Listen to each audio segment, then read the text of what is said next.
Hello साथियों, नमस्कार साथियों। आपका रोजगार आईटीआई अवधेश में स्वागत है। साथियों, आज की क्लास में हम बात करने वाले हैं ITI first year electrician trade theory. इसके पहले आप सभी साथियों को पता ही है कि इसके पहले आपका 9 क्लास हो चुका है ट्रेड थ्योरी का। तो आप लोग जो भी साथी ऐसे हों जो क्लास को न देखे हों तो आप जो है प्लेलिस्ट में जाकर जो है वहां से क्लास देख सकते हैं। बाकी आज की क्लास में हम बात करने वाले हैं कि आपके ट्रेड थ्योरी में जो आपके एनसीईआरटी बोर्ड की तरफ से नियमी पैटर्न पे आधारित प्रश्न दिया गया है, यहीं से जो है प्रश्न आपकी परीक्षा में जो है पूछे जाते हैं। अगर हम बात करें तो आपके जो सीबीटी परीक्षा होती है इसमें जो है रिपीटेड प्रश्न जो है बहुत ज़्यादा पूछे जाते हैं। बाकी यहाँ पर नियमी पैटर्न पे आधारित जितने प्रश्न हैं इसे हल कराने के बाद मैं आपको जो है प्रीवियस ईयर का जो पेपर है उसे भी आपको हल कराऊंगा, ताकि आपकी परीक्षा में जो है किसी प्रकार की कोई दिक्कत न हो। बाकी इंपॉर्टेंट जो प्रश्न होंगे उसके भी बारे में हम बात करेंगे। तो आइए साथियों, क्लास को स्टार्ट करते हैं। और क्लास को स्टार्ट करने से पहले आप लोगों से एक छोटा सा निवेदन रहेगा कि जो भी साथी चैनल पे पहली बार हो चैनल को सब्सक्राइब कर लीजिएगा और अपने मित्र के पास भी क्लास को शेयर कर देना, ताकि उन्हें भी यह इंफॉर्मेशन मिल सके और क्लास से जुड़कर अपनी पढ़ाई कर सके। तो यहां पर देखिए, आपका जो पहला प्रश्न कह रखा है कि ओम के नियम से संबंधित विद्युत राशियां कौन सी है। ओम के नियम से संबंधित विद्युत राशियां कौन सी है। तो आप लोगों को पता ही है मेरे भाई, ओम का नियम अगर हम बात करें तो V बराबर IR होता है। ठीक है, तो यहां पर हम चेक कर लेते हैं धारा, प्रतिरोध। यहां पर शक्ति की बात जो है ओम के नियम में नहीं किया गया है। ठीक है, तो आपका पहला ऑप्शन तो नहीं होगा। अगला कह रखा है कि धारा, वोल्टेज और प्रतिरोधकता की भी बात नहीं की गई है। अगला आपका कह रखा है कि धारा, वोल्टेज और प्रतिरोध। यहाँ पर आप देख सकते हैं धारा, वोल्टेज, प्रतिरोध की बात की गई है। तो आंसर आपका यहाँ पर क्या बन जाएगा? सी बन जाएगा। ठीक, अगले प्रश्न पे हम बात करते हैं। देखिए, आपका अगला प्रश्न क्या कर रखा है। अगला प्रश्न आपका न्यूमेरिकल है। कह रखा है कि समांतर परिपथ में R2 का मान ज्ञात कीजिए। अब R2 की बात करें तो R2 आपका यही है। ठीक है, इसके पहले आप देख सकते हैं R1 का मान जो है 8 ओम दिया है और R3 का मान जो है 3 ओम दिया है। अगर हम यहाँ पर एम्पियर की बात करें तो 15 एम्पियर की धारा जो है यहाँ पर जा रही है। ठीक है, 15 एम्पियर की धारा इस परिपथ में एंट्री कर रही है। लेकिन वोल्टेज की अगर आप बात करेंगे तो 24 है। तो हम यहाँ पर 3 और 24 अगर हम बात करें तो यहाँ पर जो है 8 एम्पियर की धारा जो है आ रही है। ठीक, और यहाँ पर अगर हम बात करें तो 8 त्रिक 24, 3 एम्पियर की धारा यहाँ पर आ रही है। अब 8 3 कितना हो जाएगा? आपका 11 हो जाएगा। तो बचा आपका 4 एम्पियर। 4 एम्पियर की धारा जो है R2 में आ रही है। तो आपको पता है कि V बराबर क्या होता है? IR होता है। ठीक है, वोल्टेज कितना है? आपका 24 है। अगर हम 24 की बात करें यहाँ पर तो आप देख सकते हैं, देखिए यहाँ पर हमने अभी बताया था कि आपको यहाँ पर वोल्टेज आप देख सकते हैं 24 वोल्टेज है। अगर हम यहाँ पर प्रतिरोध की बात करें, R3 में 3 ओम है, 3 और 24 यहाँ पर 8 एम्पियर की धारा जाएगी। और R1 में बात करें तो 8 त्रिक 24 यहाँ पर 3 एम्पियर की जो है धारा यहाँ पर बहेगी। ठीक है, तो यहाँ पर आप देख सकते हैं R2 में अगर हम बात करें तो 8 3 11 हो जाएगा। तो यहाँ पर एम्पियर की अगर आप बात करेंगे तो 15 एम्पियर की धारा आ रही थी, बचा कितना? 4 एम्पियर। यानी कि R2 में जो है आपका 4 एम्पियर की धारा प्रवाहित होगी और R2 का मान ही आपसे पूछ रखा है, यहाँ पर आप देख सकते हैं। और आपको पता भी है कि V बराबर जो है आपका IR होता है। V का मान अगर हम बात करें तो वोल्टेज आपका 24 है।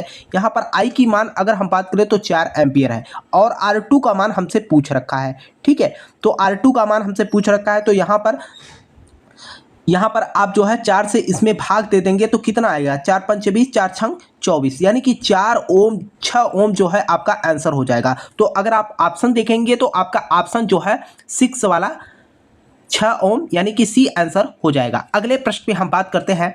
तो देखिए, जो आपके परीक्षा में न्यूमेरिकल भी आते हैं वह भी बहुत ही इजी होते हैं। ठीक है, तो यहाँ पर आप देख सकते हैं अगला प्रश्न जो है आपका क्या कर रखा है कि एक शाखा खुली होने पर समांतर परिपथ में क्या प्रभाव होगा। एक कोई शाखा है आपका जो है वह खुली होने पर समांतर परिपथ में, कहने का मतलब उन्होंने बता दिया कि जो आपका यहाँ पर परिपथ है वह जो है समांतर क्रम में है। ठीक है, अब समांतर क्रम में है तो उस कंडीशन में अगर ये शाखा खुली होने पर क्या प्रभाव पड़ेगा, यही पूछ रखा है। तो यहाँ पर अगर हम बात करें तो धारा समान बनी रहेगी, तो धारा यहाँ पर समान नहीं बनी रहेगी। ठीक है, पूरा परिपथ कार्य नहीं करेगा। क्या पूरा परिपथ कार्य नहीं करेगा? ऐसा भी नहीं होगा। उस शाखा में धारा नहीं बहेगी। जी हाँ, उस शाखा में जो है धारा का प्रवाह नहीं होगा। तो आंसर आपका यहाँ पर क्या बन जाएगा? सी बन जाएगा। ठीक, अगले प्रश्न पे हम बात करते हैं। तो देखिए आपका अगला प्रश्न क्या कर रखा है। अगला प्रश्न आपका कर रखा है कि प्रतिरोधकता की क्या इकाई है। जो आपकी प्रतिरोधकता है उसकी इकाई क्या है। तो यहाँ पर आपको मैं बता दूं, यहाँ पर प्रतिरोध की बात नहीं किया गया। बहुत सारे छात्र जो है प्रतिरोध समझ लेते हैं, प्रतिरोध और प्रतिरोधकता में अंतर होता है। तो यहाँ पर अगर हम प्रतिरोधकता की बात करें तो आपका जो है ओम मीटर हो जाएगा। तो आंसर आपका यहाँ पर क्या हो जाएगा?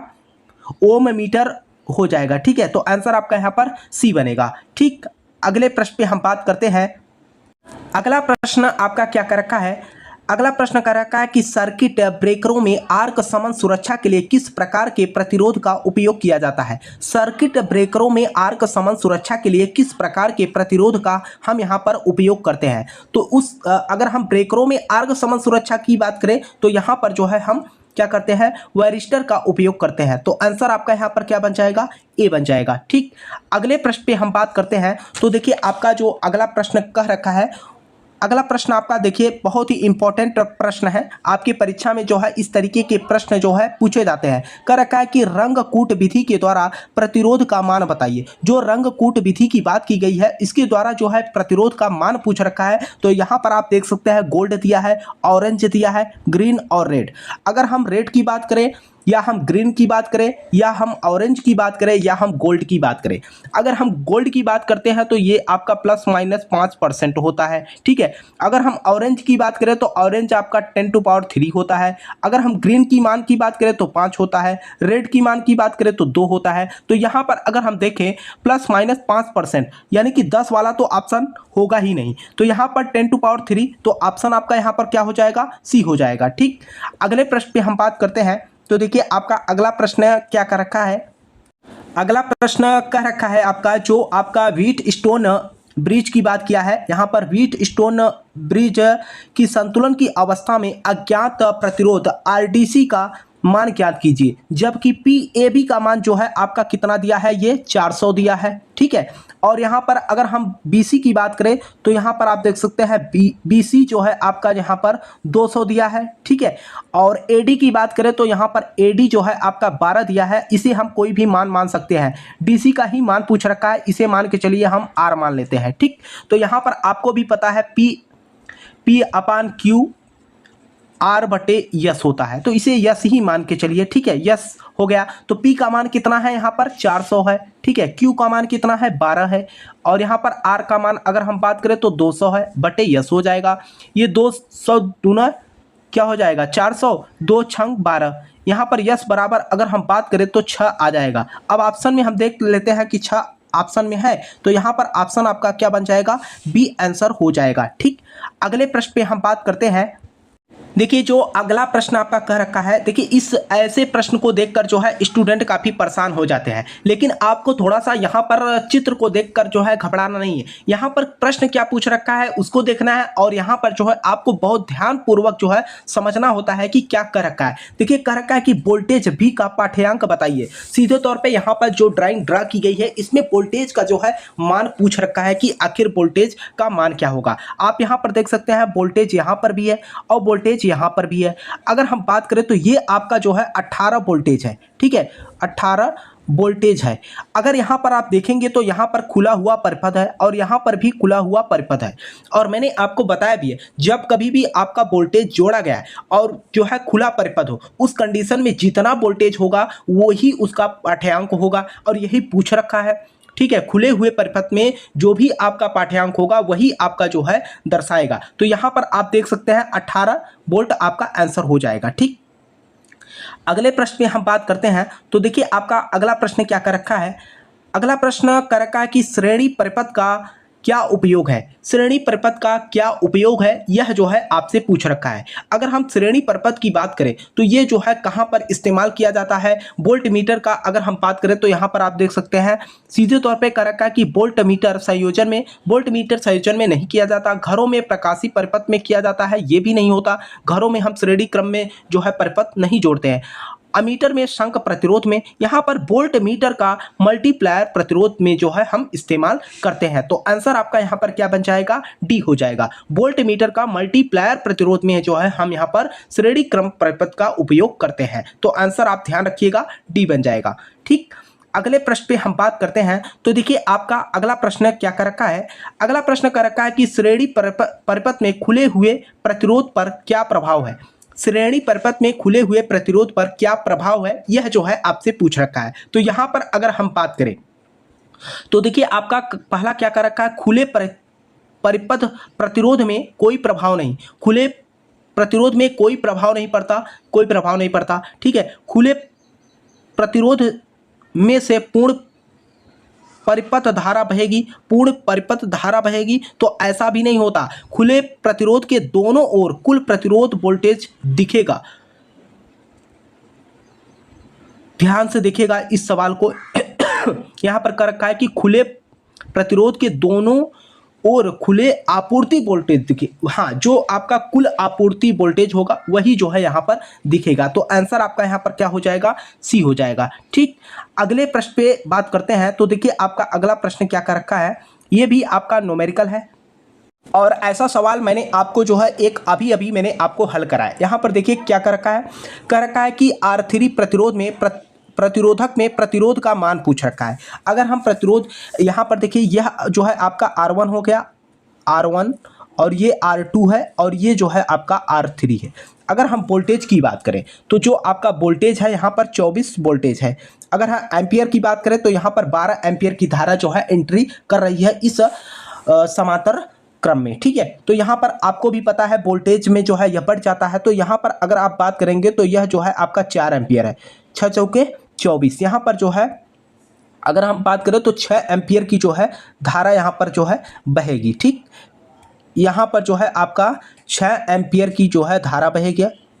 अगर हम R2 की बात करें तो यहाँ पर जो है आपका 4 एम्पियर की धारा जो है बहेगी। ठीक है, अगला अगर हम बात करें तो R3 जो है आपका यहाँ पर 12 है, तो कितना एम्पियर की धारा यहाँ पर बहेगी। आपका R3 का मान तो यहाँ पर पूछ ही रखा है। ठीक है, तो R3 हमें जो है ज्ञात करना है। तो अगर आप देखेंगे 6 4 10 एम्पियर की धारा आपका यहाँ पर समाप्त हो गया, तो टोटल यहाँ पर 2 एम्पियर की धारा आपका बचेगा। तो यहाँ पर आपको भी पता है कि V बराबर क्या होता है, IR होता है। इसी फार्मूले पे जो है हम यहाँ पर देखेंगे 24 वोल्टेज है, 24 लिखेंगे। उसके बाद I की बात किया है तो I आपका 2 एम्पियर है।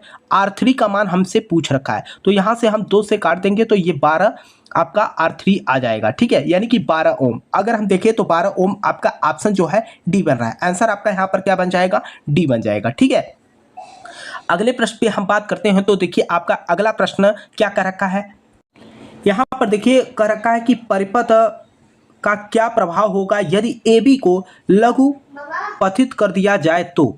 ठीक है, देखिए आपका अगला प्रश्न क्या कर रखा है, यहाँ पर कर रखा है कि परिपथ का क्या प्रभाव होगा यदि AB को लघु पथित कर दिया जाए। कहने का मतलब यहाँ पर शॉर्ट सर्किट की बात किया है, जो आपका यहाँ पर AB का लघु पथित कर दिया जाए। जो आपका यह A और B दिख रहा है, इसको जो है अगर शॉर्ट सर्किट कर दिया जाए तो क्या होगा। यहाँ पर जो है अगर मैं बात करूँ तो यहाँ पर आपका परिपथ प्रतिरोध शून्य हो जाएगा। जी हाँ, परिपथ प्रतिरोध जो होगा आपका यहाँ पर शून्य हो जाएगा। तो आंसर तो आपका पहला ही सही हो जाएगा। ठीक, अगले प्रश्न पे हम बात करते हैं। तो देखिए आपका अगला प्रश्न जो है क्या कर रखा है, कर रखा है कि यदि तापमान में वृद्धि के साथ इसका प्रतिरोध मान बढ़ता है तो प्रतिरोध का नाम क्या है।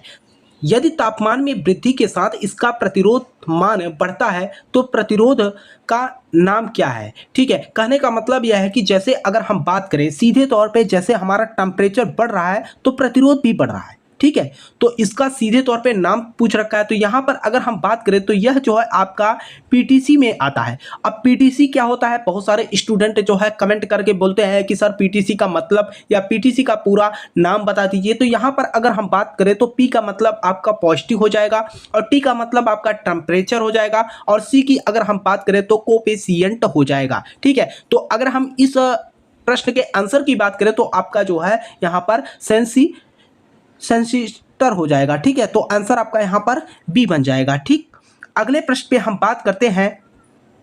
देखिए जो अगला प्रश्न आपका कर रखा है यहाँ पर कह रखा है कि विद्युत मात्रा का सूत्र क्या है, और हमें उम्मीद है कि आप लोगों को पता होगा विद्युत मात्रा का सूत्र Q बराबर क्या होता है, IT होता है।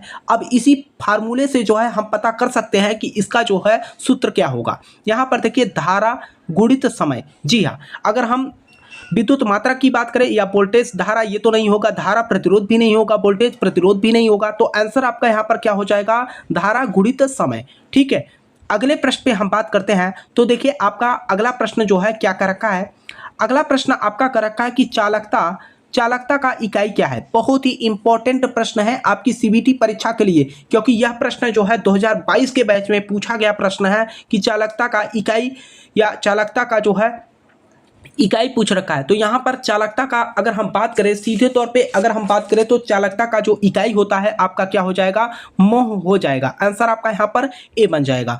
अगले प्रश्न पे हम बात करते हैं। तो देखिए आपका अगला प्रश्न क्या कर रखा है, अगला प्रश्न कर रखा है कि ओम प्रति डिग्री सेंटीग्रेड में प्रतिरोध में परिवर्तन को कौन सा परिभाषित करता है, कौन सा परिभाषित करता है, यह जो है आपसे पूछ रखा है।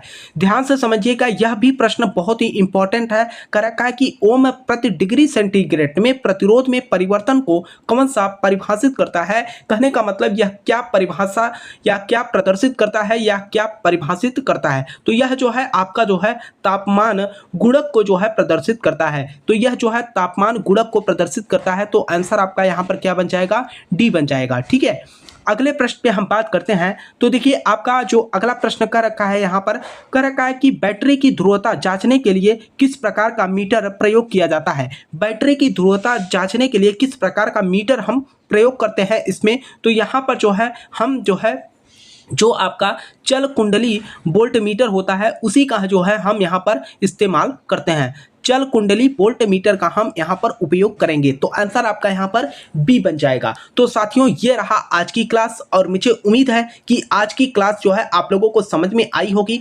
और किसी भी प्रश्न को लेकर अगर आपका कोई डाउट या कोई प्रश्न हो तो आप नीचे कमेंट बॉक्स में जरूर कमेंट कर देना। ठीक है, और अपने मित्र के पास भी क्लास को शेयर कर देना ताकि वे भी जो है क्लास से जुड़कर अपनी पढ़ाई कर सके। और मैं आप लोगों से कहना चाहूँगा कि जो भी साथी चैनल पर पहली बार हो, चैनल को भी सब्सक्राइब कर लेना मेरे भाई, ताकि आपको आईटीआई से रिलेटेड हर अपडेट की जानकारी और आईटीआई से क्लास प्रैक्टिकल हर जानकारी आप तक पहुंच सके। ठीक है, और तब तक के लिए साथियों आपसे हम मिलते हैं नेक्स्ट क्लास में। तब तक के लिए जय हिंद, जय भारत।